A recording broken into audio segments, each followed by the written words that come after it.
नमस्कार, आप देख रहे हैं न्यूज़ 1 इंडिया। मैं हूं आपके साथ सृष्टि पांड्या। जेटा से बड़ी खबर आई, जहां निर्माणाधीन पुल गिरने के मामले में एफआईआर दर्ज की गई। पुल बनाने वाली कंपनी के अधिकारियों पर केस दर्ज किया गया। आपको ये बड़ा अपडेट हम दे दें, पीएनसी इंफ्राटेक कंपनी के खिलाफ में एफआईआर दर्ज की गई। कंपनी के कई अधिकारियों को पुलिस ने हिरासत में भी लिया है। बाईपास गिरने से 2 लोगों की मौत हुई थी।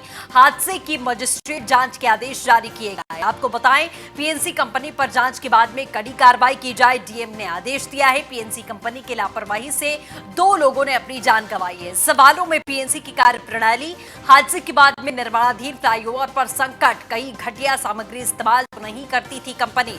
आखिर इतने बड़े हादसे पर बेफिक्र क्यों है कंपनी? फ्लाईओवर बनाने के नाम पर मौत बांट रही कंपनी। पीएनसी कंपनी के अधिकारी आखिरकार क्यों चुप्पी साध कर बैठे हैं? पहले भी कई बार पीएनसी पर हादसे का ठप्पा लग चुका है। आगरा लखनऊ एक्सप्रेस वे जब बारिश में बैठा था हाईवे, तब भी पीएनसी कंपनी के कामकाज पर सवाल उठे थे।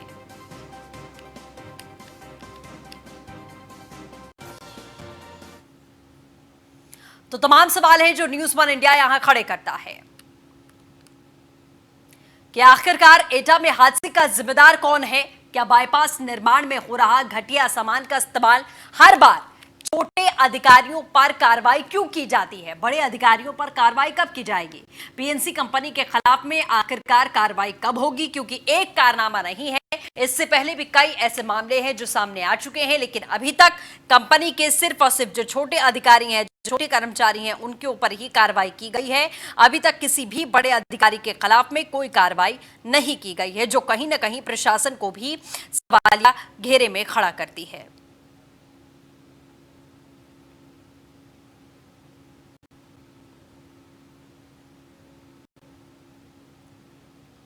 तो ये बड़ी खबर हम आपको लगातार बता रहे हैं कि आखिरकार किस तरीके से इस पूरे मामले में घपलेबाजी की गई है। बड़ा सवाल है कि एटा में हादसे का जिम्मेदार कौन है, और अगर जिम्मेदारों की बात है तो उनके खिलाफ में कार्रवाई अभी तक क्यों नहीं की गई है। सवाल यह भी उठता है कि क्या बाईपास निर्माण में घटिया सामग्री का इस्तेमाल किया जा रहा है, घटिया सामान लगाया जा रहा है जिसकी लो क्वालिटी है। हर बार छोटे अधिकारियों पर ही कार्रवाई क्यों नहीं होती है? किसी बड़े अधिकारी पर गाज अभी तक क्यों नहीं गिरी? बड़े अधिकारियों पर कार्रवाई कब होगी? ये वो सवाल है जो लाजमी सी बात है उठना, क्योंकि इससे पहले भी कई बार ऐसी ही घटिया हरकत सामने आ चुकी है।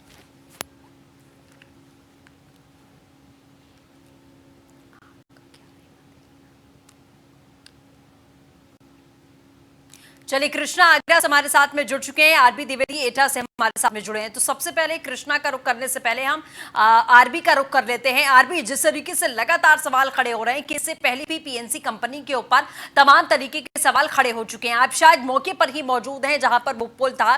पीछे आपकी तस्वीरें हम लगातार देख पा रहे हैं। अभी मौजूदा परिस्थिति क्या है? लोगों में किस तरीके का आक्रोश है, और कंपनी के अधिकारी इतने बेफिक्र होकर हादसे के बाद में कैसे बैठ सकते हैं?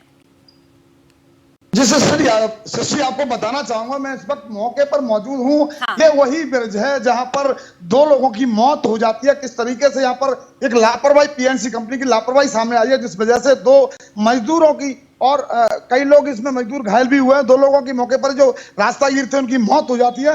आखिर इसका जिम्मेदार कौन होगा? लोग हैं मेरे साथ में, यहाँ पर स्थानीय लोग हैं।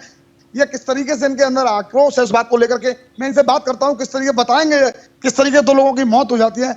क्या नाम है आपका? महेंद्र सिंह। महेंद्र सिंह, ये घटना कैसे और कितने बजे लगभग कल हुई थी? ये हमारे आने से पहले हुई थी, थोड़ी देर पहले जी। तो जब मैं आया था तो वहाँ पे काफी भीड़ भी थी जी। हार्डरा ये है, इसे दबा हुआ था जी। और एक पिकअप थी जिसमें भूसा भरा हुआ था, वो भी इसी से दबी हुई थी। पिकअप में कुछ सवारी भी थी। जी। कितने लोगों की मौत हो गई थी? अब एक्चुअली मैं कल नाट में चला गया था। मैं और भी कुछ लोग हैं, क्या कितने लोगों की मौत हो गई जिसमें? एक्चुअली क्या है, यहाँ पर एक बोलेरो पिकअप जा रही थी जिसमें 2 लोग थे, या उनको कोई आवाज भी नहीं था कि ऐसी घटना हो सकती है। सडनली ब्रिज का गिरना हुआ और उसी मौके पर जो पिकअप से लोग जा रहे थे उनकी मौत हो गई है। हार्डरा पे तो जो मजदूर वर्ग काम कर रहे थे वो घायल है, और भी काफी मजदूर घायल है। 2 लोगों की मौत, और 2 लोगों की मौत हो चुकी है ऑन मौके पर। बाकी मेरा यही मानना है कि इस ब्रिज के नीचे, या ऐसे जो ब्रिज है जो पीएनसी कंपनी ने बनाए हैं या किसी और ने बनाए हैं, उसके नीचे निकलने में आज आम जनता भयभीत है, डरती है कहीं ऐसी वारदात फिर ना हो जाए। क्या मानते हैं, भ्रष्टाचार की बलि चढ़ गए ये 2 जो लोग थे जो जिनकी मौत हो गई? इसमें कहीं ना कहीं मिलीभगत सभी लोगों की है, तभी क्वालिटी के साथ कंप्रोमाइज किया जा रहा है। अदरवाइज जो आम जनता है जिसका कोई दोष नहीं है और उसको इसका खामियाजा भुगतना पड़ रहा है। तो पीएनसी कंपनी पे लीगल कार्रवाई होनी चाहिए ताकि ये जो घटना हुई है ये रिपीट ना हो भविष्य में। देखिए सृष्टि, पीएनसी मतलब प्रवेश और नवीन और चक्रेश, ये 3 पार्टनर हैं इसके। बहुत बड़ा इनका एक ये कारोबार है और बहुत बड़े NH 91 हाईवे पर ये बहुत बड़ा काम चल रहा था इनका। किस तरीके से लापरवाही हो जाती है, किस तरीके से लोगों को इनकी जो है निगल जाते हैं, 2 लोगों की मौत हो जाती है। ठीक है आरबी, आप बने रहिए हमारे साथ में, हम थोड़ा आपके पास आएंगे इसके बाद में। कंपनी का जिक्र हुआ है, आगरा चलते हैं। चूंकि आगरा की ही कंपनी है, वहीं से इस कंपनी का इजाद हुआ है, इसीलिए ये भी समझना जरूरी है। कृष्णा हमारे साथ में बने हुए हैं। कृष्णा, क्या इतिहास ही पीएनसी कंपनी का ऐसा रहा है कि हमेशा से ही घटिया क्वालिटी का इस्तेमाल करो, लोगों की जान चली जाती है लेकिन किसी को कोई फर्क नहीं पड़ता है? तो क्या कंपनी के ऐसे और आगे भी इतिहास में काले चिट्ठे रह चुके हैं? बिल्कुल सच्ची जी, मैं आपको बता दूं, इस समय मैं खड़ा हूं पीएनसी कंपनी के सामने। पी मतलब Praveen, N for Naveen, C for चक्रे, 3 भाई हैं। तीनों भाइयों के नाम से ये पीएनसी कंपनी का निर्माण किया गया और इस कंपनी का पूरा इतिहास अभी तक जो रहा है, इसमें घटिया क्वालिटी के सामान लगा के और इसका निर्माण होता है। आए दिन इस तरह की घटना सामने आती है।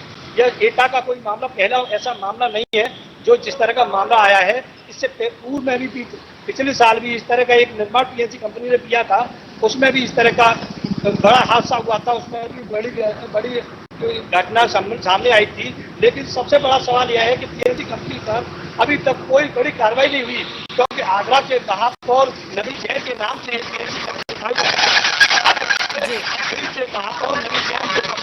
बनाए हुए हैं, लेकिन महापौर नवीन जैन। चलिए ठीक है कृष्णा, आवाज आपकी क्लियर नहीं आ पा रही, मैं आऊंगी आपके पास में, फिर से समझने की कोशिश करेंगे कंपनी के इतिहास के बारे में। आरबी, अब आपका रुख करते हैं। अभी प्रशासनिक स्तर पर क्या कार्रवाई की गई है?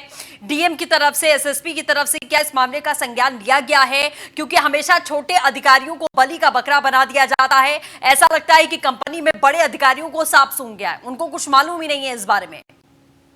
बिल्कुल सस्ती, आप बिल्कुल सही कह रही हैं। यहाँ जो छोटे छोटे जो कर्मचारी हैं उन पर कार्रवाई की जरूर बात की जा रही है। 2-3 लोगों को गिरफ्तार भी किया गया है, पुलिस ने हिरासत में लिया गया है। पर उन बड़े मगरमच्छों को जब तक नहीं पकड़ा जाएगा, आप कह सकते हैं, या लोगों का इस बात का आक्रोश है कि जब तक ये बड़े सफेद फेस जो हैं, जब तक इनको जो इसके जो कह सकते हैं जो मालिक हैं इस कंपनी के, जब तक उनकी गरेबान तक हाथ नहीं पहुंचेगा तब तक इसमें कोई कार्रवाई नहीं होगी। वहीं जो कर्मचारी हैं 3 लोगों को हिरासत में पुलिस ने जरूर ले लिया है, FIR भी कर दी गई है इन लोगों के खिलाफ। वहीं परिजनों में इस बात का आक्रोश भी है कि किस तरीके से जो है उनके परिजन जो कह रहे हैं कि 2 लोग उनकी मौत हो जाती है और अभी तक कंपनी की तरफ से ना तो कोई बयान आया है ऐसा, और ना ही उनके परिजनों को ढांढस बनाया है। उसी को लेकर के लोगों में आक्रोश है और कष्ट है, दुख है इस बात का कि अभी तक उनको कोई भी। प्रशासन का क्या स्टैंड है इस पूरे मामले पर? क्या उनसे डीएम एसएसपी से बातचीत करने की कोशिश की गई? लोग हैरान परेशान हैं, कभी भी पुल अभी एक हिस्सा गिरा है, कल को पूरा पुल ही गिर सकता है। तो यानी कि लोगों की जिंदगी तो हमेशा के लिए खतरे में आ चुकी है। क्या पुल को बंद किया गया है? ऐसा कोई आदेश जारी किया गया कि आवागमन बंद किया जाए, या पहले गुणवत्ता को जांचा जाए, उसके बाद में आप फिर से आवागमन शुरू करें? क्योंकि अब तो कभी भी कोई भी हादसा हो सकता है। यहाँ पर लोगों के जहन में, जो इलाके में उस इलाके में रहते हैं, वहां से आते जाते हैं, उनके जहन में तो यही डर होगा कि ये पुल कभी भी हमारी जान ले सकता है। जी सर, मैंने अभी आपको बात की, अभी कुछ लोग थे यहाँ पर, उनसे जब बात की मैंने तो उनका कहना था सीधे सीधे कि हमें इस पुल के नीचे निकलने से डर लगता है। मैं आपको बता दूं ये वही पुल है, देखिए किस तरीके से अभी भी कुछ उसमें बीम पड़े हुए हैं, और जो बीम जो गिरे हुए हैं वो आपको सीधा मैं आपको दिखाना चाहूंगा, अपने कैमरामैन से कहूंगा कि किस तरीके से ये वही जगह है, वही स्थल है, मौका है जहां पर ये हादसा हुआ है। और अभी भी नीचे से निकलने में लोगों को डर लगता है। देखिए कार जा रही है सामने से अभी इस रोड से, उनको इस बात का डर है कि कभी उनकी मौत हो सकती है। ये सीधे यहाँ से जब रोड से निकल रहे तो पीएनसी कंपनी का इनाम उन्हें कभी भी मिल सकता है। पीएनसी कंपनी कभी भी उनकी जान को छीन सकती है, और इसमें कहना कतई गर्वेज नहीं होगा प्रशासन यहाँ जेटा के जो जिलाधिकारी हैं सुखलाल भारती, एसएसपी सुनील कुमार, उन्होंने मामले को तत्काल गंभीरता से लेते हुए, क्योंकि मुख्यमंत्री ने मामले को तत्काल संज्ञान ले लिया था और न्यूज़ वन इंडिया ने इसको प्रमुखता से दिखाया था पूरी इस खबर को। उसी को लेकर के परिजनों ने जब बात न्यूज़ वन इंडिया से बताया, न्यूज़ वन इंडिया से जब बात की तो उन्होंने कहा कि इस तरीके से जो है उनके साथ में अभी तक पीएनसी कंपनी के खिलाफ जब तक कोई कार्रवाई नहीं होगी तब तक हम शांत नहीं बैठेंगे। और यहाँ पर जो लोग हैं, काफी आप देख रहे हैं किस तरीके से यहाँ इकट्ठे हैं, उनमें भी ये आक्रोश है और उनका सीधा कहना है कि हमें इस पुल के नीचे से निकलते में डर लगता है कि कभी भी हमारी मौत हो सकती है, कभी भी ये पुल नीचे ढह सकता है। घटिया निर्माण के चलते इस तरीके से ठीक है आरपी, ये जाहिर तौर पर जो इन लोगों का सवाल है बहुत लाजमी सी बात है। ये अगर डीएम एसएसपी ने तत्काल इस मामले को गंभीरता से लिया तो अभी तक आवागमन को क्यों नहीं रोका गया? क्योंकि जब भी ऐसा हादसा होता है सबसे पहले और ज्यादा सुरक्षा के साथ में वहां के आवागमन को ठप कर दिया जाता है कि आगे ऐसा कोई हादसा ना हो। पहले गुणवत्ता की जांच की जाए, यह सुनिश्चित किया जाए कि हाँ इसके नीचे से गाड़ियां आ जा सकती हैं या नहीं, लेकिन अभी तक कोई स्टेप ऐसा क्यों नहीं? जिलाधिकारी जो सुखलाल भारती हैं, उन्हें यहाँ का जो कल पूरा रेस्क्यू में उन्होंने पूरा जब तक कंप्लीट नहीं हो गया रेस्क्यू तब तक वो यहाँ रहे और उन्होंने इसकी पूरी क्वालिटी को जांचा परखा, इसमें जांच भी कराई जा रही है। और जो ऊपर जो लेंटर जो आप देख सकते हैं किस तरीके से लेंटर जो पड़े हुए हैं, जो लेंटर जो पड़े हुए हैं उनको अभी भी जो है इस बात को देख रहे हैं वो कि किस तरीके से इसमें जो क्वालिटी लगी है घटिया क्वालिटी है, उसके लिए जांच की जा रही है। बाकी इतना जरूर कराया गया पर फिर भी लोगों को अभी डर है। डीएम तो अपना जो जांच है वो अपना पूरी कर रहे हैं, उनका बताना भी है कि किसी तरीके से भी कोई भी आरोपी और कोई भी दोषी इसमें बच नहीं पाएगा। बाकी ये पीएनसी मैं आपको बता दूं, ये आगरा में इसका हेड ऑफिस है और आगरा से संचालित होती है। पीएनसी प्रवेश और नवीन और चक्रेश ये तीन इसके पार्टनर हैं, तीन मालिक हैं और बड़े लेवल पे इनका कारोबार चल रहा है पीएनसी कंपनी का। पर आखिरकार कृष्णा हमारे साथ में बने हुए हैं। कृष्णा, हम आपसे जैसे बातचीत कर रहे थे कि आखिरकार कंपनी का इतिहास काला ऐसे ही रहा है, ऐसा क्या रसूख है, कितने बड़े इनके सोर्सेज हैं कि प्रशासन तक इनका कुछ नहीं बिगाड़ पा रहा? खुद मुख्यमंत्री ने इस मामले में संज्ञान लिया है लेकिन उसके बाद भी अभी तक आवागमन बंद नहीं किया गया, ना ही पीएनसी कंपनी की तरफ से किसी भी अधिकारी की तरफ से कोई ऑफिशियल स्टेटमेंट आया है। आपको बता दूं इसका मुख्य कारण है कि आगरा के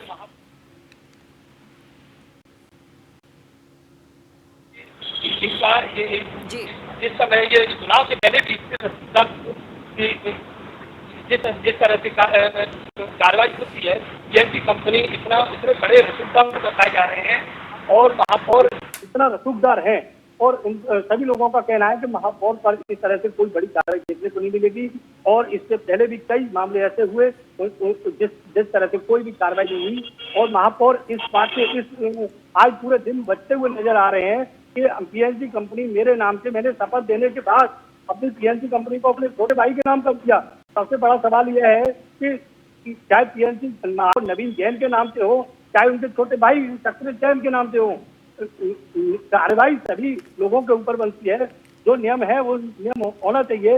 हालांकि जिलाधिकारी डेटा ने ये जाहिर किया है कि पीएनसी कंपनी पर कानूनी कार्रवाई कर उस पर कार्रवाई जरूर होगी, लेकिन सबसे बड़ा ठीक है, बिल्कुल आरबी कृष्णा, आप दोनों ही इस पूरी खबर पर नजर बना रखिए। हम आपसे जुड़ेंगे और फिर से अपडेट हम लगातार लेंगे। फिलहाल हमारे साथ जुड़ने के लिए बहुत बहुत शुक्रिया। तो जाहिर तौर पर एक ऐसी कंपनी जिसका इतिहास ही ऐसा रहा हो कि जब भी उसने इस तरीके का निर्माण किया हो सीधे तौर पर घपलेबाजी उसमें देखी गई है। चाहे गुणवत्ता पर आप सवाल उठा लीजिए, क्वालिटी लगातार खराब रही है, गलत सामानों का इस्तेमाल किया गया। खुद मुख्यमंत्री ने मामले का संज्ञान लिया लेकिन अभी तक किसी भी बड़े अधिकारी के ऊपर कोई कार्रवाई नहीं हुई है। देखिए रिपोर्ट के जरिए।